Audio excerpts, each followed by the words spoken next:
we found out in later years that once the war was over, they were going to get rid of all of us. Going to bring the Marine Corps back like it was lily white. They didn't need us anymore.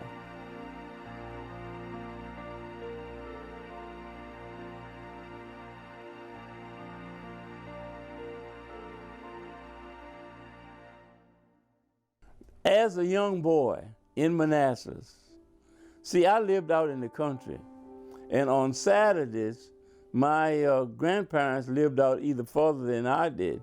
They would either come by on Saturday evening to pick us up, my brother, was only two of us, and take us into Manassas, which was a big thing as a boy then to go into Manassas, to get that 5-cent cone of ice cream and that little box of Cracker Jacks. And the Marines from Quantico came to Manassas on Liberty at that time when I was, so I guess it was just something the way they looked. They didn't look like the Army, excuse me if anybody was in the Army, or the Navy. And the way they dressed, and they were just different. And I guess that maybe went into me from childhood about the Marines. Of course, I'd heard something about the Marines. And that, I guess, was the opportunity when I was able to go into the Marine, or any branch. Because at that time, they were cleaning Manassas. Every man that was eligible, black, white, blue, or green, if you were eligible, they took you out of Manassas to go in some branch of the service. It was 3 of us that volunteered for the Marine Corps out of high school. And this was in March. We went to Richmond. We took a physical. And everybody that passed the physical, they were sending so many to the Army, so many to the Navy, so many to the Army Air Corps. It wasn't Air Force then. It was Army Air Corps. So when we passed that physical, and everybody that got on the bus from Manassas, except the 3 of us, they stopped the end of the physical with us. And they said, wait a minute, we have 3 men who have volunteered for the Marine Corps. Now, we had passed the physical. We had to go back through that physical to get into the Marine Corps. And then when we passed that second time, just the 3 of us, everybody else was on the bus to come back to Manassas. The 3 of us, we had to read, we had to write, and they took us outside and walked us around. And after that, they took the 3 of us to Broad Street in Richmond to be sworn in. I guess it was a recruiting depot, recruits. They swore us in. Now, this was in March, but they said, now you have March, April, and May to graduate. We're not going to let you go into the Marine Corps till you graduate. The Marine Corps has 2 recruit depots. As you said, one in Paris Island, one in San Diego, California. If I could walk out of my door like this, and Paris Island was right there, or San Diego was right there, you had to come all the way, wherever you lived in the United States, you had to come to Montford Point. And they stopped us at the gate. And so the MPs said the N-word, get off the bus. So we got off the bus and we lined up. And they said, all you N-word, empty your pockets, because we have knives here for you. You won't need your knife. And this MP walked up to me as a young man from high school. I had a hat on like youngsters do. And this MP reached up and grabbed my hat. And he put it on the ground and said, you so-and-so, you won't need this hat anymore. Now, Montford Point was rigged up for us at prefabricated huts. We didn't have barracks, and those prefabricated huts were something that was handed down from the CC camp. And these prefabricated huts, if it rained outside, it rained on us inside. And where they had this camp fixed up was swamps, snakes, rats, and the whole bit. That was us. Sand, that was us. And of course, we had white drill instructors at that time because we were just getting started. The Montford Point was just something. In other words, we found out later that it was temporarily. It wasn't something for permanent. It was temporarily. And the next morning, when we got up, they put us in a room, which was maybe about 15 of us, I guess. And they said, we're going to read something to you. So the guy would read a line, punishable by death.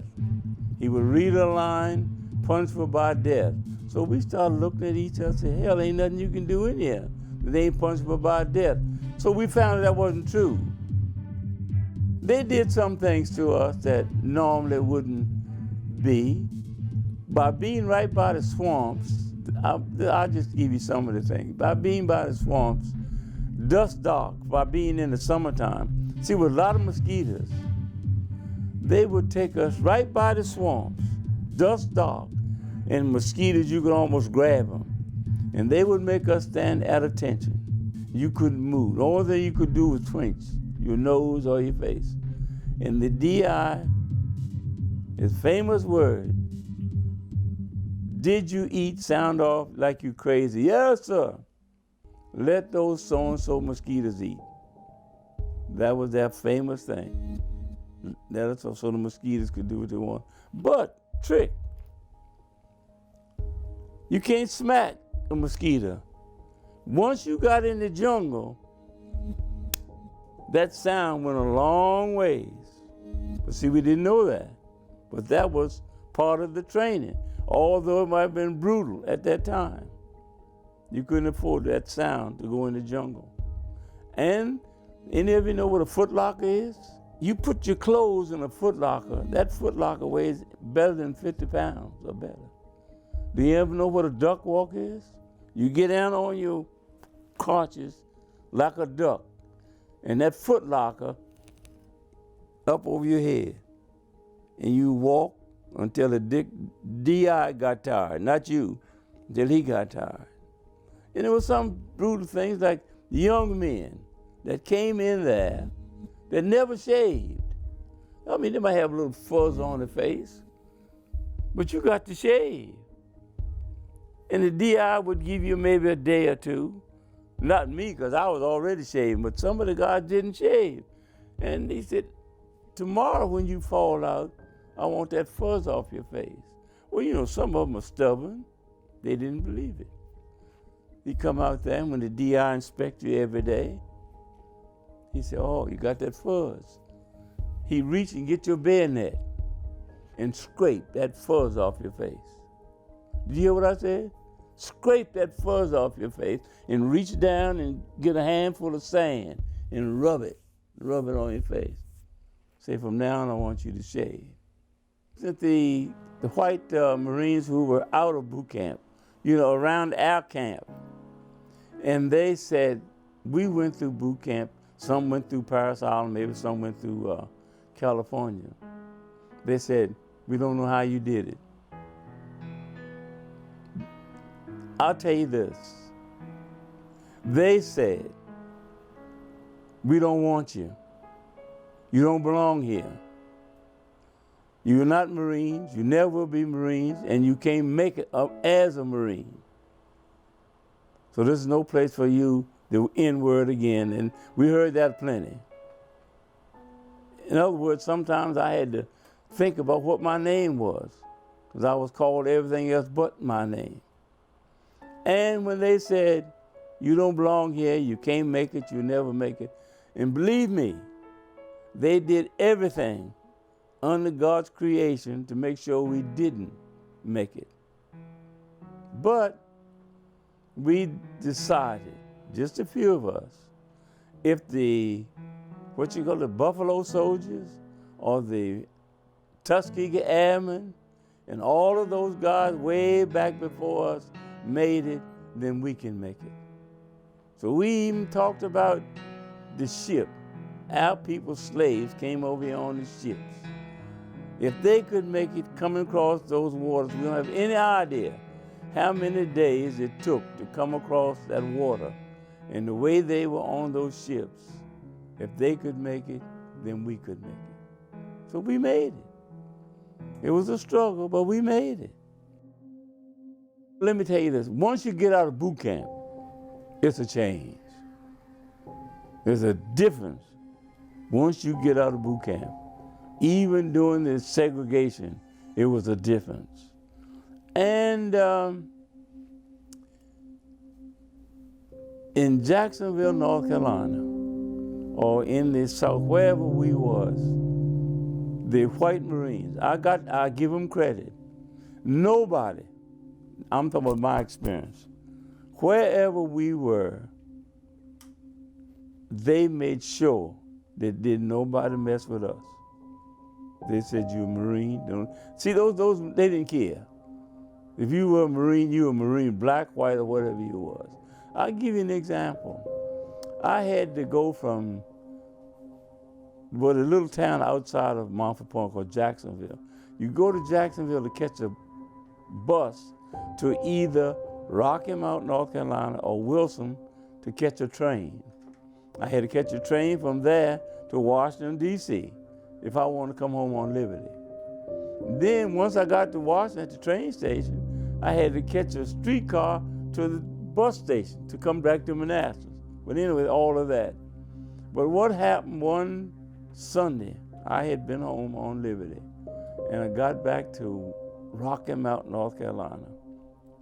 And see, then it was so many military people, Navy, Army, you had to get in line. Wherever you went, you had to get in line. So we were all in line this night at Rocky Mount, North Carolina.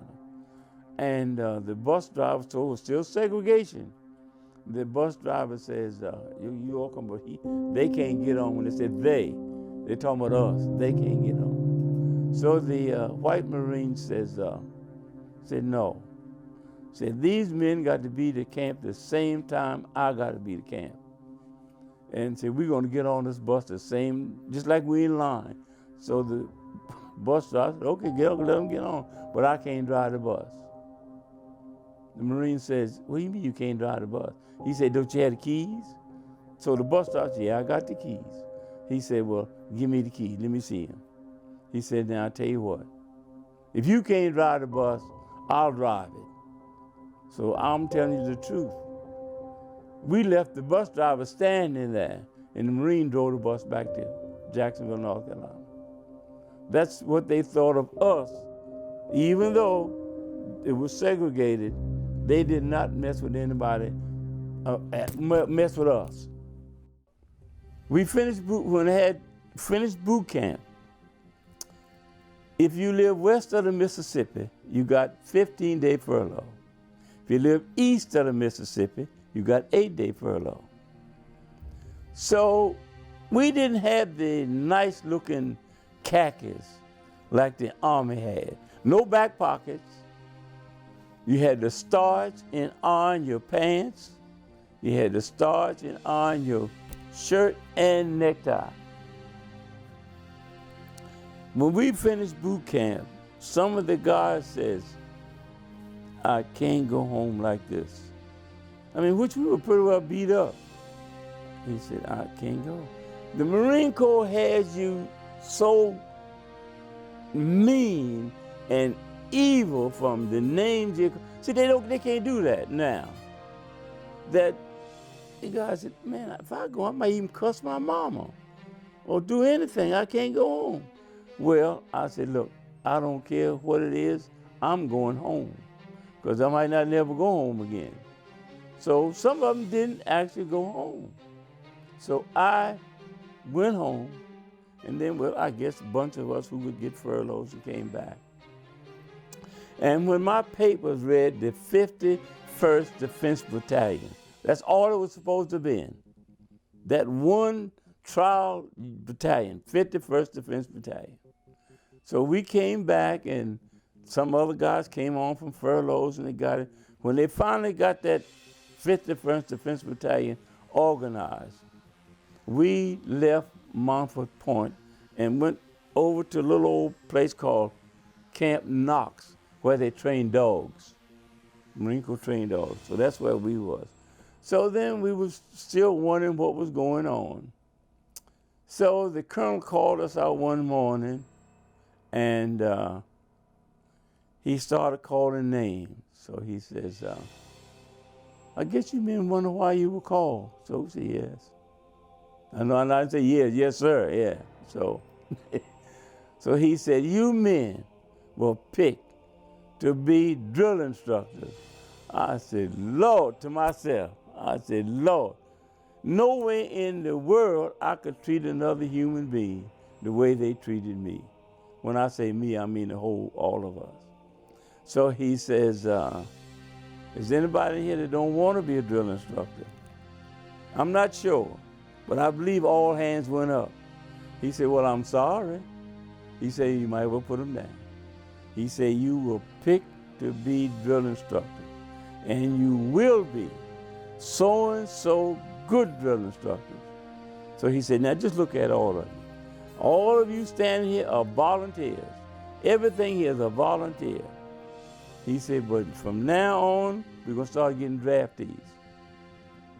He said, we're going to get cutthroats, we're going to get slickers, we're going to get everything from the God sent.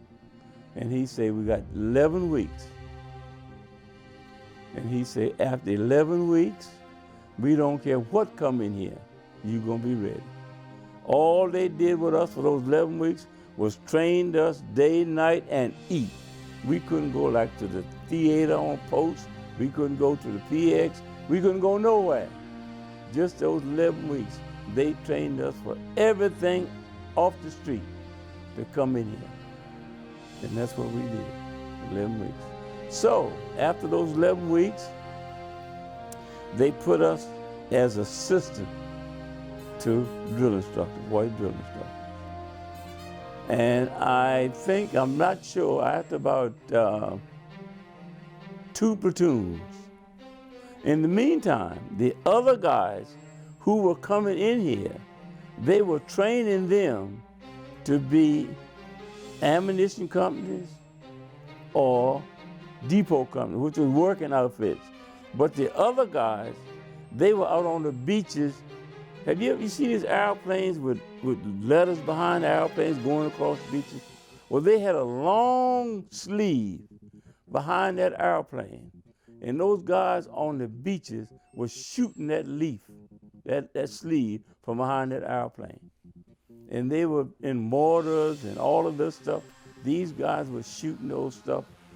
And I'd say after about the 2nd or 3rd platoon, these guys, other guys were shooting mortars and all doing everything. Training, in other words, training for combat. Every Marine is trained for combat.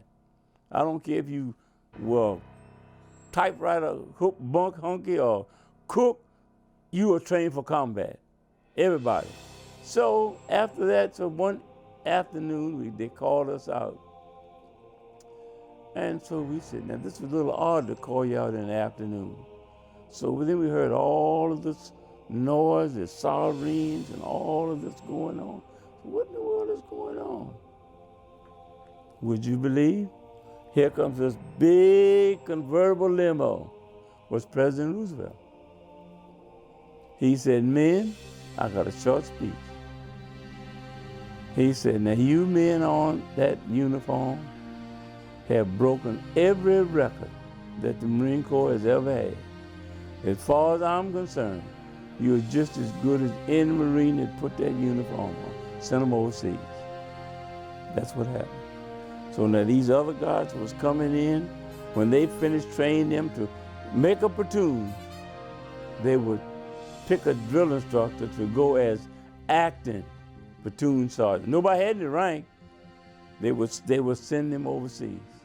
And that's how it got started, just send them overseas. And fast as they could get them, and they would send them all overseas. And all of my buddies were leaving me, and so I had to go to the colonel and tell him, say, Colonel, I want to go, because I hated being a drill instructor.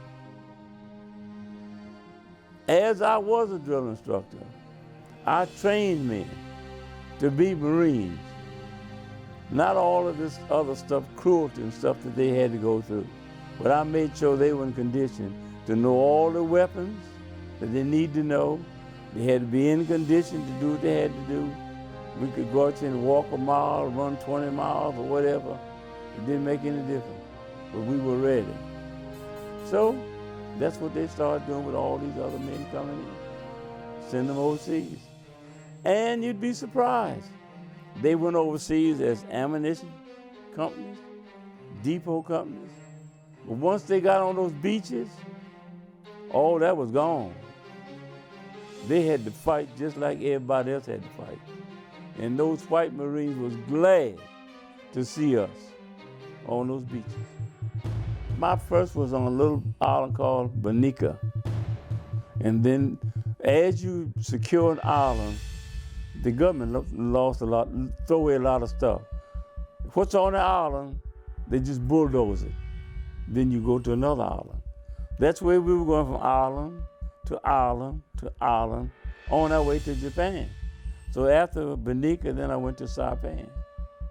And then after Saipan, after that was secured, I was on my way, my company, we were on our way to Iwo Jima. But they secured Iwo Jima before we got, so we went to Okinawa. And that's when we were on Okinawa when they dropped their bombs. And they were secured, that's when the war ended. But that was our last hop off before ending, going into directly to Japan. And thank God that they dropped those bombs because we lost a lot of men on every one of those islands. I couldn't understand why we did the same thing at every island. The ships would bomb. They were just sitting there waiting. But we didn't have anything to take us on the beach. You had to wade in the water. And it was sad that sometimes your buddies, you just had to push them aside. Just slaughter God, just going, but we had to do the same thing. I got out in 46. I guess everybody down on the islands came to Honolulu. Well, we were at called Camp Catlin. Well, we say Honolulu, but it was one of the islands. We were stationed between Pearl Harbor and Honolulu at this camp called Camp Catlin, waiting for a ship. Because see, then they didn't do like they do now. You had to ride a troop train or a ship. You didn't fly nowhere. So that's why we did everything on the ships or troop train. So we came back to Honolulu waiting for a ship to bring us back to California. Everybody then was eligible for discharge. So we had a lot of guys that took their discharge and stayed at Honolulu. They were offering them good jobs. But I said, it was too much water between there and home. I'm going home.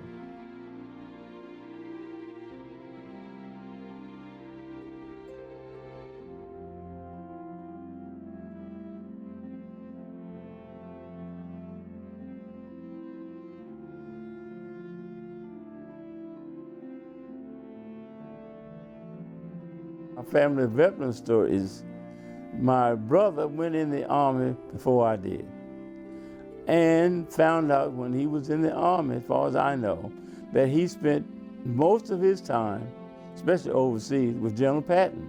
And the other things that he would tell me how he would train in Mississippi and different places. Now see, it was segregation also during that time. They wouldn't even give them a gun. They used sticks to train with rather than a gun for a long time. And of course I had, let's see, three uncles in World War II.